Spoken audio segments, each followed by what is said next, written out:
WBBM itu adalah zona integritas. Kasarnya orang-orang yang ada di kesatuan itu sudah berintegritas, integritasnya tinggi.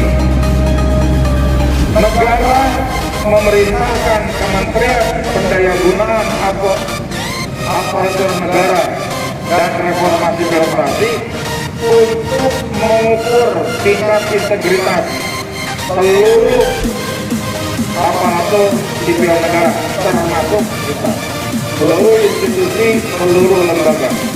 Jadi legitimasinya sudah tingkat nasional. Men.PAN.RB membuat tingkatan. Yang pertama harus WBK, wilayah bebas dari korupsi. Nah, kalau sudah berhasil WBK, naik level, naik kelas menjadi WBBM.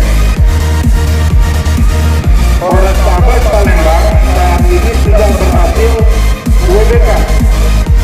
Kita coba tingkatkan untuk naik grade menjadi WBBM. Pak, apa yang saya harus lakukan? Yang pertama, teman-teman harus tahu apa itu zona integritas, apa itu WBK, apa itu WBBM. Setelah tahu, baru sesuaikan. Pak, sertifikatnya gimana? Kerja yang baik tiap hari dengan integritas, itu saja. Nanti biar bagian rem, WAKA yang menyusun segala pekerjaan, teman-teman kerja dengan baik, integritas, ikhlas.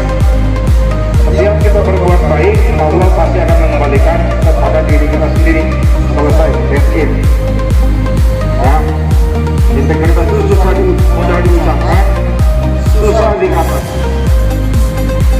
Untuk itu mulai hari ini kita semua bertekad bahwa tahun 2021 kita harus mencapai grade tertinggi dalam integritas. Saya tahu teman-teman kerja sudah bagus.